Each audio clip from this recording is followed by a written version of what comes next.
So this project is about sort of seeing behind the veil and seeing the weird things behind the veil. Like Adam's rib is more like side of an ark or side room or plank, something like that, which easily ties back to Ezekiel's temple.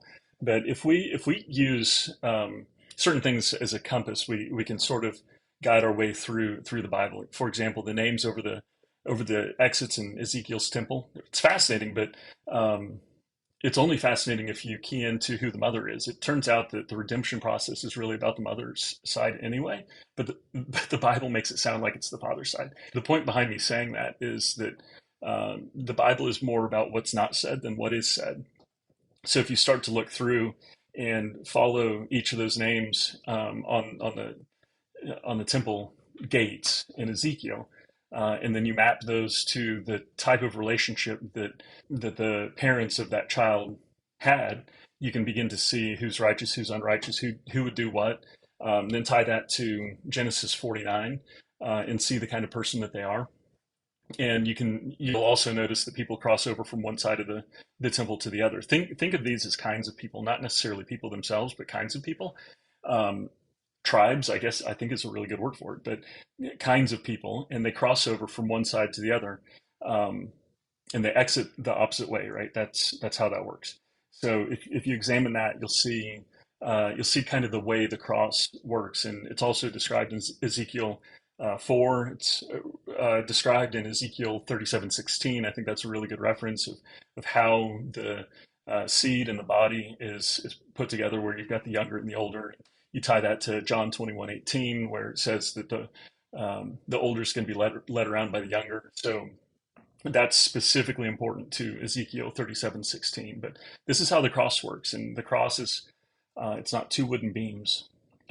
We call it the Roman cross, and that's great. And who knows, maybe historically that's the case. But I think if God is big enough to create the universe, He's big enough to create a book with the right stories in it, in the right order, in the right words, and inspire the right people to put it together. So the cross is aptly described in Ezekiel 4, and again in the temple in Ezekiel, and kind of all over. But really the book of Ezekiel is fantastic for describing how that works, and how people change, and um, how the constructs of the Bible sort of work together.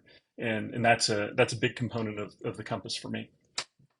Another part of the compass that is really important to me is the gospel accounts. So if you look at the gospel accounts and relate that concept to four directions, and the four directions being north, south, east, and west, um, and and look at the way Ezekiel describes the crossing over in Ezekiel 4, where you almost have to turn inside out, like the whitewashed tomb has to be turned inside out, right? Because if you're going to face the same way, um, in order to turn to the other side, you've got to be inside out. That's the only way it could work, right? So it's like a backwards thing, and Jesus is the chief cornerstone, and the cornerstone really is corner, not cornerstone, if you look at a literal translation. So think of Jesus as like the corner turn. The gospel accounts are very similar, where you have this concept of like north, south, east, and west. East is the feet. Think of the ashes out east. Think of Jonah being cast out east when he preaches. He went against the rules by saying something. So we're talking about the messianic secret. So he had to be punished. That was inflicted, but there are a lot of reasons why. The feet are east. The south is in the dirt. So think of that like hell. Left is up in heaven. Think of like Ariel, or birds, something like that. And the head is west. So that's where people can think or be coherent, or lucidity is maybe a good way to look at that. Um, so then you can start applying the various veils that the gospel writers had. So if they all saw the same thing, but from different perspectives, who was the most lucid? That's John, because he had the fewest parables and most detail. The longest, we see what happens afterwards in John 21. Mark is definitely the blindest. Matt's pretty blind. And Luke is a good doctor. He also wrote Acts. So there's more to it. He had a better understanding, and he definitely crossed over, right? So if you see those various types of people, you can begin to line them up to the directions, and then you can start to see how those various veils of people can be pierced. So if you have somebody in the East, like a Roman, that's why Saul couldn't be caught, and there was a lot of fear over you know touching him. So he was out east, and then you have John that is more lucid.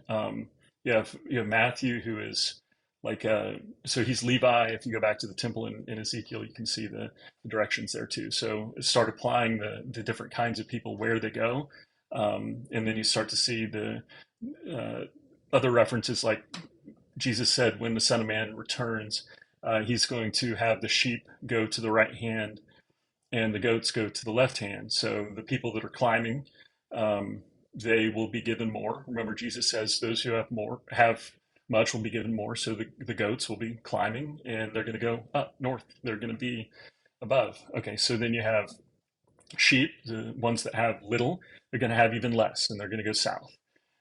So you have this kind of switching over. So when you start to look at the names in Ezekiel's temple and the characteristics of those people relative to Genesis 49 and the family relationships um, of the parents, that the map and the compass sort of begin to make a lot of sense.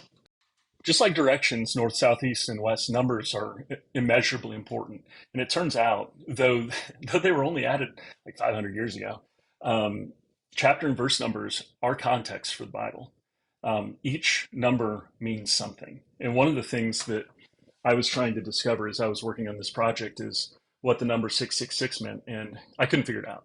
I felt like I could figure out a lot of things, but I couldn't figure that out. I realized that the beast was mankind or man. So I was looking at the different ways to calculate mankind or anything that resembles man. Um, and I couldn't figure it out. I couldn't get it to work. A couple days after giving it up, I woke up at 5 a.m. one day and just knew exactly how to find it, and it was bizarre. And this isn't really a testimony to like prophecy or anything like that. That's not the point. The point is this was a message for me because it was a point when I was trying to sort of like ignore this new view or this new interpretation. Um, God apparently uh, wanted it to be shared. So he did something for me that was important to me and probably to literally nobody else on the planet. But that was to show me how 666 is calculated. The sixth word of the sixth verse of the sixth chapter of the Bible. It's Genesis 6, verse 6, in the sixth word, and it's mankind. What's interesting too is the version that I looked up in English turned out where it was a sixth word as well, but you got to key into the Hebrew, so that's when it's the sixth word, and it's to me utterly fascinating. But what that did is it keyed into the meaning of every chapter and verse number, and that's what I drilled down into in this project, is trying to understand and shine a light on how these numbers work. And if these numbers are consistent across the entire Bible, there's just no way that God didn't inspire this. But something else that it did is it allows you to understand which words should be in the right order. So if things kind of get out of whack, or they're confusing, then you can sort of put the words back in order because they were the original. Now, whether or not it's translated properly, that's not the point. The point is the pattern exists, and the context can be used across the Bible. It's absolutely fascinating. So I hope it can be useful to other people. It's been useful to me. It's been really interesting when you have really bizarre verses or verses that are used against people in certain ways. You can use the numbers as context to try to identify what's actually being said, and why, to the deeper meaning and the deeper story of Scripture, and the division and the separation of sons of men and sons of God, and kind of how different kinds of people can cohabitate the same place, but behind the veil so nobody can see it. Anyway, it's really interesting.